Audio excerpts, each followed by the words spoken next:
இன்னைக்கு இந்த முருங்கைக்காயை வச்சு ஒரு அருமையான கிரேவி தாங்க பார்க்க போகிறோம். இதுக்கு வந்து ஒரு 10 அல்லது 15 முருங்கைக்காய், ஒரு 10 சின்ன வெங்காயம், 10 பூண்டு, ஒரு 4 தக்காளி. ஏன்னா இதுக்கு நம்ம புளிப்பு சேர்க்க போகிறதுலனால தக்காளி பழம் உண்டனாவே வச்சுக்கிறலாங்க. நல்லா சட்டி காஞ்சதுக்கப்புறம் எண்ணெய் ஊற்றி நல்லா கடுகு வந்து நல்லா பொரிஞ்சு வந்துடணுங்க. இதுக்கப்புறம் நம்ம வெங்காயம், தக்காளி, பச்சை மிளகாய் எல்லாம் போட்டு வணங்கி வந்துடணும்.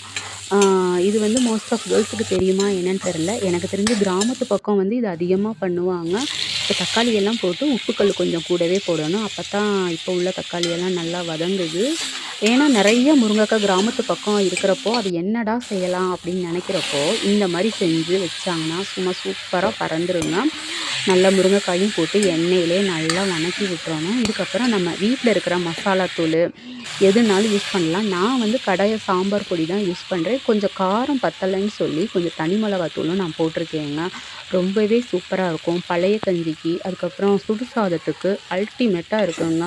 தட்டு நிறையா வச்சாலும் சும்மா டக்குன்னு காணாம போயிடும் பார்த்துக்கோங்க.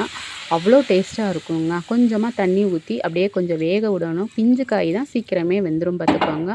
இதுக்கு அரிசி களைஞ்ச தண்ணி இருந்துச்சுன்னா சும்மா அல்டிமேட்டாக இருக்கும். நல்லா அவ்வளோ ஒரு டேஸ்ட் கொடுக்கும் இந்த அரிசி களையிற தண்ணி. இப்போ நல்லா பாருங்களேன், அவ்வளோ கிரேவி டெக்ஸ்சரில் சூப்பராக வந்துருச்சு. இதை பார்க்குறப்பயே எத்தனை பேத்துக்கு இப்போ நாக்கில் அப்படியே கிரேவிங்காக இருக்குது, எச்சி ஊறுதுன்னு சொல்லுங்கள் பார்க்கலாம். இன்றைக்கி காலையில் மாமாக்கு இதை வச்சு தான் இன்றைக்கி காலையில் கஞ்சியை வச்சு முடிச்சு